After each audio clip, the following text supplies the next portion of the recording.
Alo, chào Vinh, xin chào các bạn. Hôm nay thì mình sẽ làm bánh bò. Thì bạn nào chưa đăng ký kênh thì vui lòng đăng ký kênh ủng hộ mình nha. Đây là mình chuẩn bị 180g bột gạo. Thì làm bánh bò rễ tre các bạn chọn cái loại bột gạo dạng hạt á, nó sẽ ngon hơn. Thì mình dùng cái loại bột bánh bò hiệu Sa Đéc này nè. Thì các bạn dùng hiệu nào cũng được hết trơn á, miễn là dạng hạt là nó ngon à. Và đây là 20g bột năng hay là bột mì tinh á, là 1 muỗng canh dung. Tiếp tục mình dùng đây là cái men khô. Thì 3g men khô là khoảng 1 muỗng cà phê ha. Đây mình dùng cái loại men này nè các bạn. Men này không cần kích hoạt, nhưng mà mình làm thì mình sẽ kích hoạt ha. Các bạn hỏi mình là mua ở đâu á, các bạn mua ở chỗ những cái quầy tạp hóa lớn á, chỗ bán đường bột là có liền. Rồi mình sẽ cho vào đây 1 muỗng canh đường nè, để mình kích hoạt trước, để cho cái men của mình nó bảo đảm là nó còn sống á. Đây là nước ấm nóng, mình sờ tay vào mình thấy nó ấm thôi. Cho vô đây nước để mình kích hoạt cái phần men. Rồi bây giờ mình sẽ cho men vô. 3g này là 1 muỗng cà phê. Cho vô rồi các bạn sẽ lắc đều ha, cho nó men nó ngấm với cái nước á, nước ấm ấm. Rồi mình sẽ để ở đây khoảng chừng 5 phút. Để men ở đó thì mình cho bột vô trong thau nè. Cho hết 180g cộng với 20g là 200g. 200g này thì cái phần bột năng á, là cái bánh này nó dai nha. Nếu các bạn không thích dai nhiều thì mình cho nửa muỗng canh thôi. Đây là 100ml nước ấm nóng. Thì mình để nước ấm vô cho bột của mình nó nở nhanh. Nếu các bạn không có nước ấm thì mình nhồi bằng nước lạnh cũng được, không sao hết. Mình bóp sơ vậy nè, để cho bột nước nó ngấm đều trước rồi mình hãy cho men vô. Thì mình hướng dẫn các bạn cái cách làm vậy á, là đơn giản, làm thành công ngay lần đầu luôn á. Rồi mình bóp cho nó đều hết rồi nè. Thì bột của mình nó sẽ hơi khô nha các bạn. Bây giờ mình lấy men mình cho vô. Bột mới á, thì các bạn đừng có cho nước nhiều quá, mình chỉ bóp vậy thôi. Rưới đều hết cái phần men vô đây. Mình sẽ lấy hết cái nước men này luôn, nếu như không hết là bột của mình bị thiếu men. Rồi mình trộn đều. Và không tìm mua được cái men này, các bạn cũng có thể thế bằng cơm rượu nha. Mình cho men vô thì mình bóp. Thì cơm rượu thì trong mình cũng có cái clip làm bánh bò với cơm rượu á, các bạn có thể tìm kiếm bánh bò của Alo Trà Vinh là ra. Đây mình bóp đều hết. Mình nhồi vậy là để cho nó có nhiều rễ tre đó các bạn. Mình bóp liên tục khoảng chừng 10 phút. Mình nhồi mình bóp một hồi thì cái bột của mình nó sẽ có cái dạng hơi lỏng chảy vậy nè. Và nó có cái bong bóng nó nổi lên. Đây, nó nổi những cái bong bóng lên vậy nè. Rồi bây giờ mình sẽ để đây mình ủ bột. Bột này các bạn sẽ đậy lại, mình sẽ ủ khoảng chừng 40 đến 45 phút ha, tùy theo nhiệt độ á. Nhiệt độ của mình là 32 độ á. Sau 45 phút thì mình đem đi phơi nắng á các bạn. Nó nóng lên, nó có cái hơi nước luôn. Đây bột của mình có là nở rồi nè. Đó, nó lên nhiều cái bong bóng vậy nè, bột xốp. Đó. Và nếu như các bạn khí hậu mà không có được nóng á, thì mình ủ nhiều hơn nha. Rồi mình chuẩn bị đây là 50ml nước cốt dừa. Nếu thích béo thì các bạn dùng nước cốt đặc ha.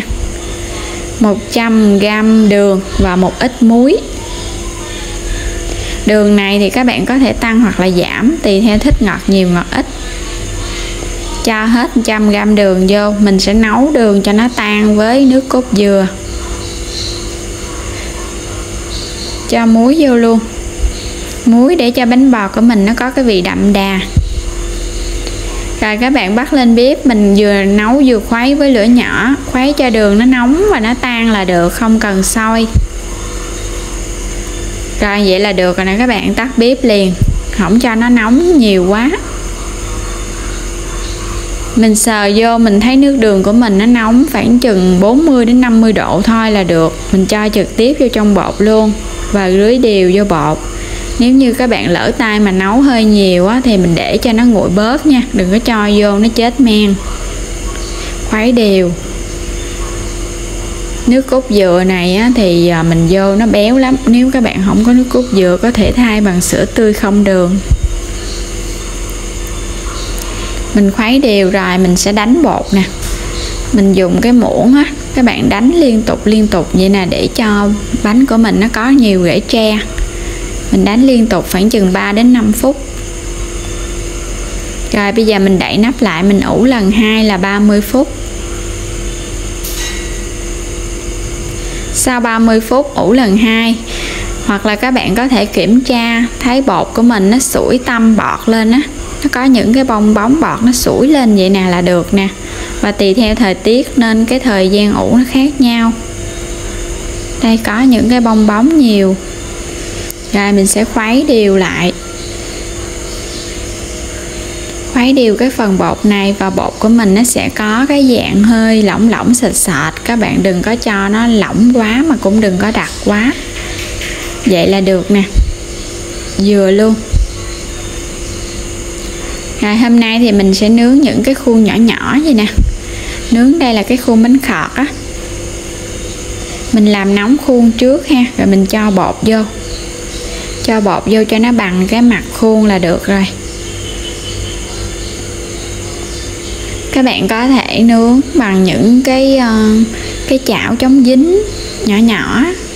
Thì mình làm cái khuôn này rồi hồi nữa mình làm bằng cái chảo chống dính luôn. Mình sẽ làm 2 cách cho các bạn dễ dòm á, dễ thấy. Đậy nắp lại mình sẽ nướng với lửa nhỏ.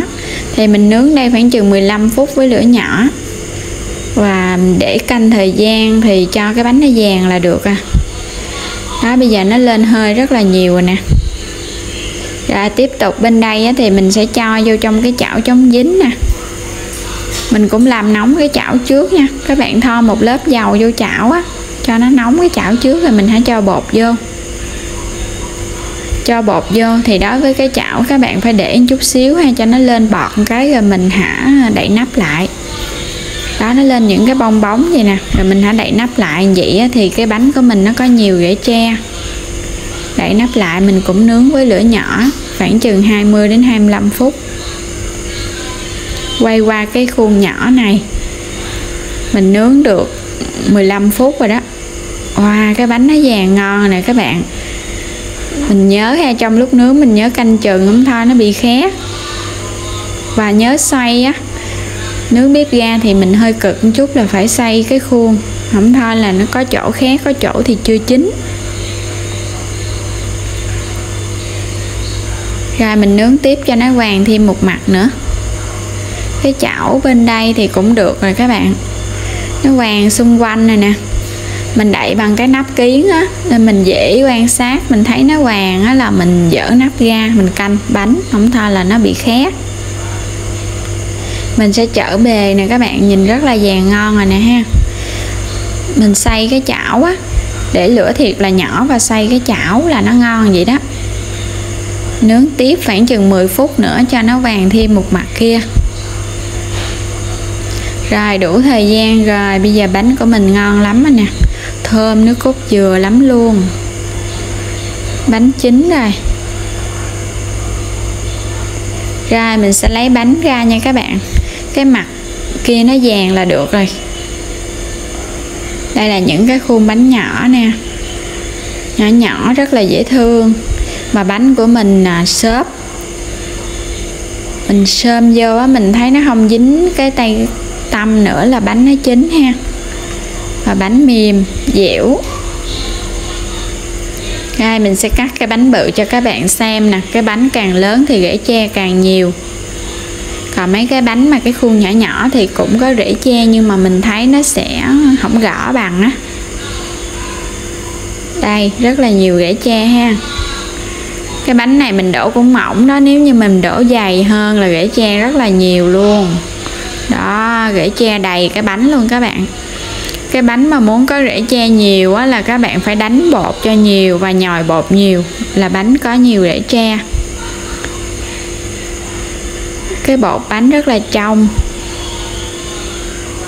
Đây, bánh mình có cái độ xốp và độ dẻo dẻo dai dai,